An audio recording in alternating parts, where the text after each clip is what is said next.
Hello students, क्या हाल चाल है आप लोगों के। उम्मीद करता हूँ सब बढ़िया होंगे और मज़े कर रहे होंगे। तो जैसे कि वीडियो के थंबनेल में आपने देखा होगा कि क्या एनसीईआरटी हमारे 12th बोर्ड्स के लिए एक सफिशेंट किताब है। तो ये एक बहुत ही most generic most asked question है। Students on an average daily basis पे मेरे से पूछते ही रहते हैं कि सर एनसीईआरटी इनफ है क्या, या एनसीईआरटी के साथ कुछ करना है क्या। तो आज इस वीडियो में मैं आपको बिल्कुल प्रॉपर एक लॉजिकल वे में आपको चीज़ों को बताऊंगा, आपको लॉजिकल रीजंस बताऊंगा कि कब एनसीईआरटी अच्छी है, कैसे एनसीईआरटी अच्छी है, क्यों एनसीईआरटी अच्छी है, और कब एनसीईआरटी अच्छी नहीं है, क्यों एनसीईआरटी अच्छी नहीं है, और हमें एनसीईआरटी के साथ एडिशनल में क्या क्या ऑप्शंस हैं जो हम कैरी करके चल सकते हैं। यानी कि एनसीईआरटी के साथ हम लोगों के पास क्या क्या ऑप्शंस हैं बुक्स के, जिन बुक्स को हम लोग एनसीईआरटी के साथ लेके चल सकते हैं। तो आइए वीडियो को स्टार्ट करते हैं विदाउट वेस्टिंग टाइम, ठीक है ना। तो let's proceed to the further. तो सबसे पहले बात करते हैं कि यार व्हाट्स गुड अबाउट एनसीईआरटी, है ना, कि एनसीईआरटी के बारे में अच्छा क्या है। सो देखो, सबसे पहली बात तो मैं आपको बताऊं कि कॉन्सेप्ट को सीखने के लिए, ठीक है ना, एनसीईआरटी से अच्छी कोई किताब नहीं हो सकती। आप कोई भी चैप्टर अगर आप सीखने जा रहे हैं तो एनसीईआरटी के अंदर बहुत ही प्यारे प्यारे बेसिक कॉन्सेप्ट्स, उनके बेसिस पे बहुत ही इजी एंड सिमिलर प्रॉब्लम्स आपको मिलेंगी, ठीक है ना। तो उससे क्या होता है ना कि आप कॉन्सेप्ट को इजीली लर्न कर पाते हैं। बहुत सारी अदर बुक्स में क्या होगा कि पहले ही एग्जांपल बहुत टफ दे देंगे, बट ऐसा नहीं है। एनसीईआरटी जैसे इसका नाम है national council of educational research and training, तो हाँ, इन्हें ट्रेनिंग की तहजीब है ना, बट एडवांस ट्रेनिंग ये नहीं कराते हैं एनसीईआरटी टेक्स्ट बुक के माध्यम से। तो एनसीईआरटी की जो टेक्स्ट बुक है उसको वो कॉन्सेप्ट सीखने के लिए भगवत गीता से कम नहीं है आपके लिए, राइट है। बहुत ही प्यारे तरीके से कॉन्सेप्ट सिखाए जाते हैं, बहुत ही प्यारी प्यारी बेसिक प्रॉब्लम्स होती हैं, आपको कॉन्सेप्ट अच्छे से आ जाता है। बट बुरी बात क्या है एनसीईआरटी की, मैं आपको ये बताता हूँ कि एनसीईआरटी अगर आप एलॉन करते हो, ठीक है ना, तो आप बोर्ड एग्ज़ाम में, है ना, मैं आज के तारीख की बोर्ड एग्ज़ाम की बात कर रहा हूँ, मैं 5 साल पहले 8 साल पहले वाले बोर्ड एग्ज़ाम की बात नहीं कर रहा हूँ। जो अब बोर्ड एग्ज़ाम्स आ रहे हैं, जो जिस हिसाब से अब उन्होंने सैम्पल पेपर्स दिए हैं, ठीक है ना, उस हिसाब से एनसीईआरटी से आपको डायरेक्ट क्वेश्चंस अगर मैं बात करूँ तो आप हार्डली 50+ मार्क्स ही अचीव कर पाओगे आउट ऑफ 80, ठीक है ना। तो एनसीईआरटी से डायरेक्ट आपको क्वेश्चंस ऐसे नहीं मिल पाएंगे कि भाई पूरा का पूरा आपको पेपर मिल गया। एनसीईआरटी से डायरेक्ट क्वेश्चंस की अगर आप उम्मीद रखते हैं तो 50+55 अराउंड आउट ऑफ 80 मार्क्स जो है आपको पेपर मिल जाएगा, ठीक है। सो इसी वजह से आपको मैं एक छोटी सी क्लिप दिखाता हूँ, एक स्क्रीनशॉट दिखाता हूँ। हमने ये 2 महीने पहले जब सीबीएसई का 12th बोर्ड एग्ज़ाम हुआ 11 मार्च को, तो हमने उस दिन ये बच्चों से पोल कराया, ठीक है। 28,000 वोट्स आए बच्चों के, राइट है।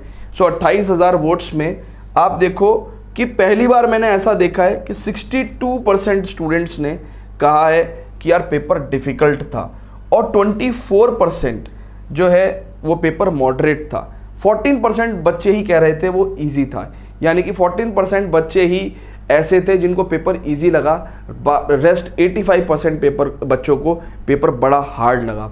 अब देखो, हार्ड वो चीज़ होती है जो आपसे आती नहीं है।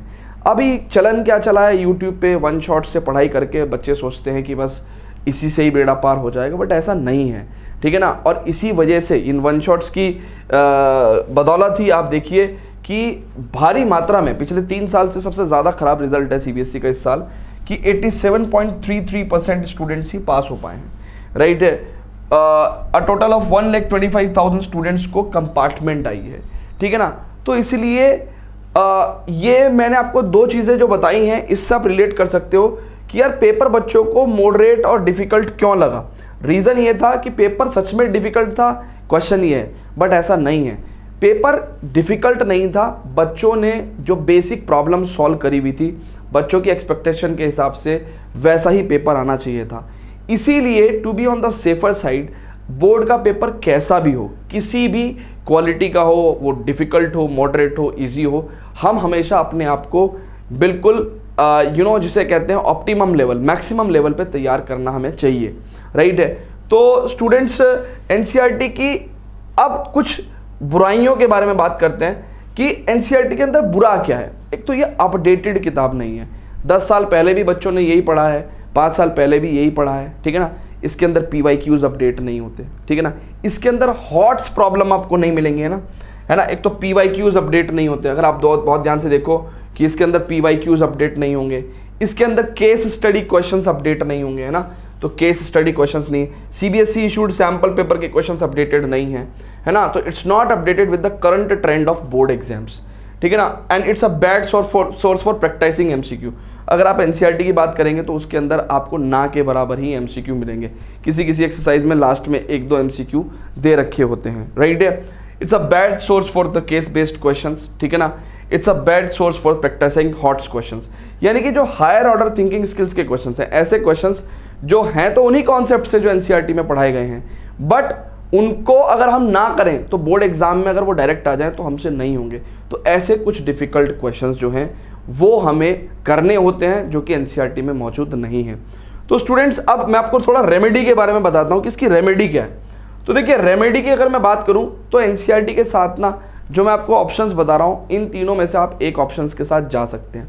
देखिए, एक तो RD शर्मा। अब मुझे नहीं पता कि RD शर्मा किस तरीके से इस साल में अपडेट हुई है कि नहीं हुई है, बट ध्यान रखना RD शर्मा का बहुत सारा पोर्शन ऐसा है जो CBSE 12th बोर्ड में कभी नहीं पूछा जाता, और RD शर्मा के अंदर भी केस स्टडी क्वेश्चंस वगैरह बहुत ज़्यादा नहीं होते, ठीक है ना।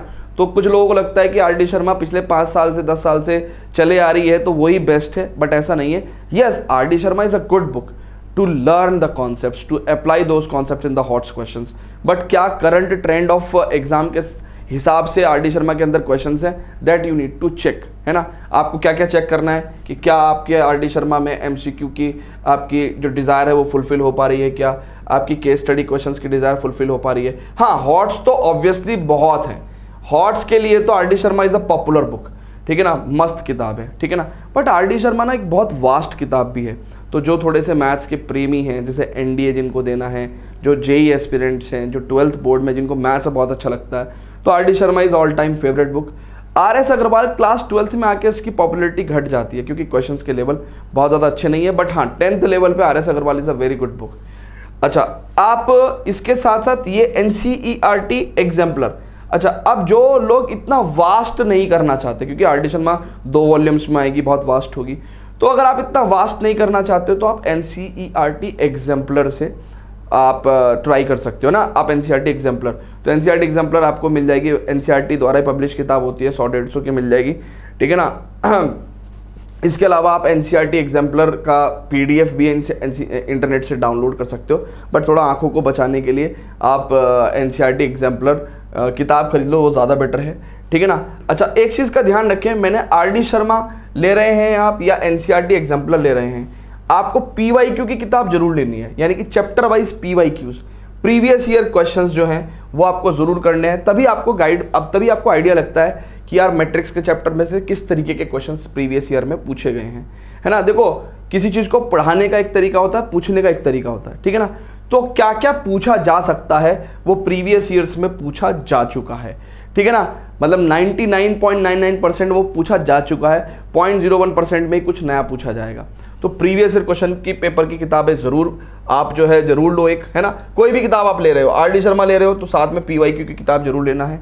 अच्छा, CBSE ने अपनी वेबसाइट पे ही केस स्टडी क्वेश्चंस इशू किए हैं, तो केस स्टडी क्वेश्चंस के लिए आप उनको भी करते रहना, ठीक है ना।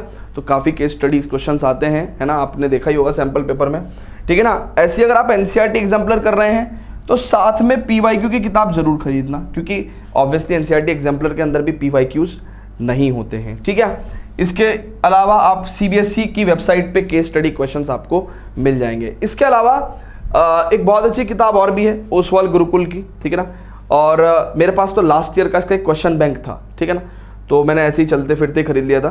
सो ओसवाल गुरुकुल क्वेश्चन बैंक आप देखना, अगर इस साल का लेटेस्ट आपको अवेलेबल हो जाए तो उसके अंदर ना क्या है, उन्होंने सिलेक्टेड एग्जाम्पलर प्रॉब्लम्स, यानी कि क्योंकि देखो एग्जाम्पलर भी बहुत वास्ट किताब है, ये भी कई सालों से अपडेट नहीं हुई, 10 साल से अपडेट नहीं हुई NCERT की, तो एग्जाम्पलर का भी काफ़ी पोर्शन ऐसा है जो बोर्ड्स में नहीं आता।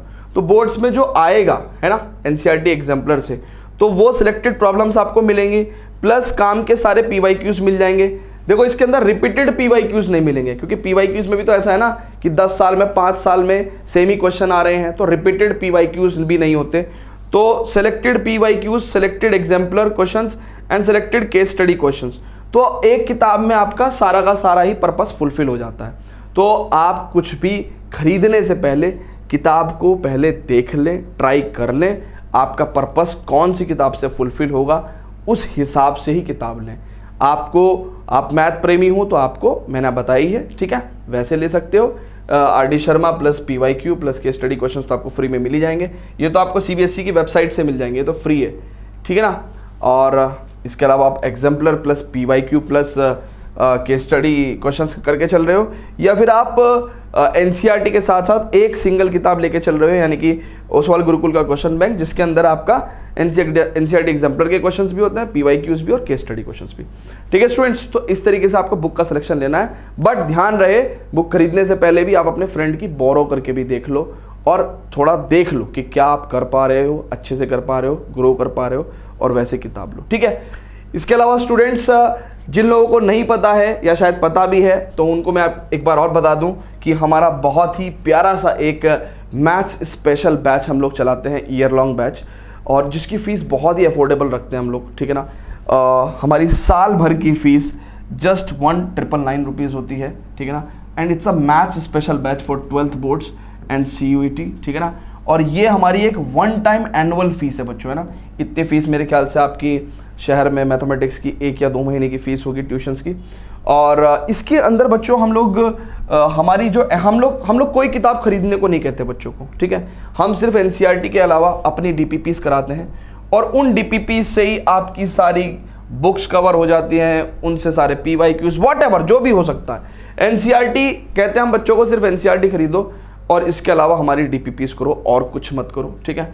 And we also organise dedicated doubt sessions every alternate day, और पीरियोडिक टेस्ट चलते हैं संडेज में, और चैप्टर कंप्लीशन के बाद डेली लाइव क्लासेस चलती हैं, बड़ा इंटरेक्टिव क्लास का माहौल रहता है, ठीक है ना। और हमारी लाइव क्लासेस के अंदर तो वॉइस कनेक्शन भी है, तो बच्चों से बातें होती हैं, काफ़ी चीज़ें, मज़ा आता है पढ़ने में। नोट्स एंड रिकॉर्डिंग, अगर इन केस किसी भी बच्चे का कोई चैप्टर छूट जाता है या कोई क्लास छूट जाती है, तो नोट्स एंड रिकॉर्डिंग का एक्सेस पूरे साल रहता है बच्चों के पास, और आप किसी भी डिवाइस से एक्सेस कर सकते हो हमारे बैच की क्लासेस को, ठीक है। चाहे आईफोन हो, चाहे एंड्रॉयड हो, चाहे मैकबुक हो, चाहे PC हो, ठीक है ना। और स्टूडेंट्स मेरे को पता ही है, और कितने सालों का एक्सपीरियंस है कि यार 12वीं में जब बच्चा आता है तो 11वीं में नादानी करके आता है। तो जो सफल बैच के प्रोग्राम में हम लोग हमेशा क्लास 11th के बेसिक्स को ड्यू इंपॉर्टेंस दे के चलते हैं। डिस्क्रिप्शन में आपको CBSE क्लास ऐप का लिंक मिलेगा, वहाँ पे आप सफल बैच ऐप को डाउनलोड करके आप सफल बैच में जाएंगे तो आपको फ्री कंटेंट भी वहाँ मिलेगा, तो आप चेक कर सकते हैं, जैसे कोई वीडियो, लेक्चर, DPP या टेस्ट आप जाके वहाँ चेक कर सकते हैं। और बहुत ही अफोर्डेबल, बहुत ही प्यारा सा बैच है, अगर आप ज्वाइन कर सकते हैं तो प्लीज़ ज्वाइन करिएगा।